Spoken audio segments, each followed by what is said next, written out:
Beauty और beast की कहानी। एक समय की बात है, एक व्यापारी अपनी 3 बेटियों के साथ रहता था। व्यापारी को अपनी तीनों बेटियों से प्यार था। एक दिन उसे किसी काम से दूसरे देश जाना था। जाने से पहले व्यापारी ने अपनी तीनों बेटियों को अपने पास बुलाया और पूछा, मेरी प्यारी बच्चियों, कहो मैं परदेश से तुम तीनों के लिए क्या लाऊं? पहली बेटी ने सुंदर कपड़े और दूसरी बेटी ने गहने मंगवाए।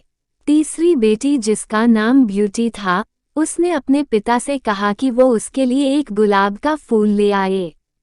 व्यापारी ने अपनी तीनों बेटियों से उनके उपहार लाने का वादा किया और अपने सफर पर निकल पड़ा। अपना काम खत्म करके व्यापारी जब अपने घर की ओर चला तो वह तूफान में फंस गया और रास्ते से भटक गया। बहुत कोशिशों के बाद भी वह अपने घर का रास्ता ना ढूंढ सका। तब तक तो अंधेरा भी हो चुका था। तभी अचानक उसकी नज़र एक रोशनी पर पड़ी जो दूर एक महल से आ रही थी। व्यापारी ने सोचा शायद महल में उसे रात बिताने की जगह मिल जाए, इसलिए वह उस तरफ चल पड़ा। जब व्यापारी महल में पहुंचा तो महल में कोई भी नहीं था। उसने हर तरफ देखा लेकिन उसे महल में कोई नहीं मिला। आश्चर्य की बात थी कि खाने की मेज पर कई प्रकार के स्वादिष्ट व्यंजन रखे हुए थे, परंतु उन्हें खाने वाला कोई नहीं दिख रहा था। भोजन को देख व्यापारी की भूख और बढ़ गई थी, इसलिए उसने भर पेट खाना खाया और एक कमरे में मुलायम गेंदों पे सो गया। सुबह व्यापारी ने जब महल के बागीचे में सुंदर गुलाब खिले देखे तो उसे ब्यूटी से किया हुआ वादा याद आ गया। उसने एक फूल तोड़ा और घर की ओर जाने लगा। तभी वहां एक भयानक जीव प्रकट हुआ और बोला, मैंने तुम्हें अपना भोजन खाने दिया, अपने मुलायम गेंदों पर सोने दिया और तुम मेरे ही बागीचे से गुलाब तोड़ रहे हो। तुम्हें इसकी सजा भुगतनी होगी। व्यापारी बहुत डर गया था। कांपते हुए बोला, मुझे माफ कर दो, माफ कर दो मुझे मत मारो। ये गुलाब मैंने अपने लिए नहीं तोड़ा, अपनी बेटी के लिए तोड़ा था। मैंने अपनी बेटी से वादा किया था कि मैं उसके लिए गुलाब का फूल लाऊंगा। ये सुनते ही राक्षस ने व्यापारी से कहा कि वह एक शर्त पर उसे छोड़ेगा, उसे अपनी बेटी को महल में भेजना होगा। डरा और घबराया हुआ व्यापारी अपनी बेटी को भेजने का वादा कर वहां से चला गया। घर पहुंचकर व्यापारी ने अपनी बेटियों को सारी बात बताई और ब्यूटी से माफी मांगते हुए कहा, अपनी जान बचाने के लिए मुझे उस समय कुछ समझ नहीं आया और मैं राक्षस से यह वादा कराया। मुझे माफ कर दो ब्यूटी, अपने स्वार्थी पिता को माफ कर दो। ब्यूटी ने अपने पिता के गले लगते हुए तसल्ली दी, आप बिल्कुल परेशान ना हो पिताजी, मैं आपका किया हुआ वादा जरूर निभाऊंगी। ब्यूटी जब महल पहुंची तो बहुत घबराई हुई थी। राक्षस का भयानक चेहरा देखकर वह बहुत डर गई, लेकिन राक्षस ने उसका खुले दिल से स्वागत किया। राक्षस ने उसे रहने के लिए अपने महल का सबसे अच्छा कमरा दिया और जब ब्यूटी आग के सामने बैठकर कढ़ाई करती तब राक्षस उसके पास घंटों तक बैठा रहता और उसे निहारता रहता। धीरे धीरे दोनों को एक दूसरे का साथ अच्छा लगने लगा और वे अच्छे दोस्त बन गए। अब वो दोनों सारा दिन एक दूसरे से बातें करते और खुश रहते। राक्षस को ब्यूटी बहुत अच्छी लगती थी और वो उससे शादी करना चाहता था, लेकिन डरता था कि ब्यूटी एक राक्षस से कभी शादी नहीं करना चाहेगी।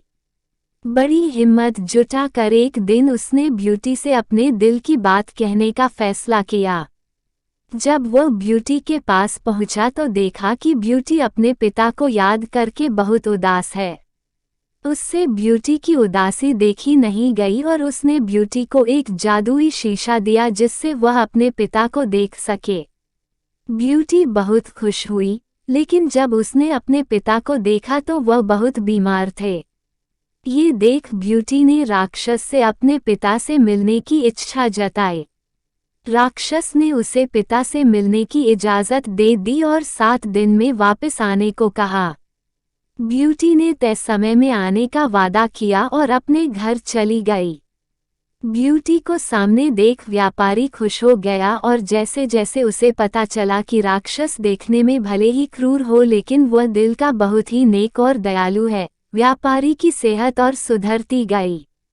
परिवार से मिलने की खुशी में 7 दिन कब निकल गए, ब्यूटी को पता ही नहीं चला। एक दिन ब्यूटी ने सपना देखा कि राक्षस की हालत बहुत खराब है और जल्दी ही मरने वाला है। अगले ही दिन वह महल वापस आ गई और उसने पाया कि राक्षस बगीचे में बेसुध पड़ा हुआ था, जैसे वह मर चुका हो। ब्यूटी उसे देखते ही रो पड़ी। तुम मुझे छोड़कर मत जाओ, मैं तुमसे बहुत प्यार करती हूँ और तुमसे शादी करना चाहती हूँ। मैं अपनी सारी जिंदगी तुम्हारे साथ बिताना चाहती हूँ। जैसे ही ब्यूटी ने ये शब्द कहे, एक रोशनी ने राक्षस को ढक लिया और जब रोशनी गायब हुई तो भयानक और क्रूर दिखने वाला राक्षस एक खूबसूरत राजकुमार में बदल चुका था। राजकुमार ने बताया कि एक दुष्ट जादूगरनी ने उसे एक राक्षस बना दिया था और सच्चे प्यार से ही उस जादू को तोड़ा जा सकता था।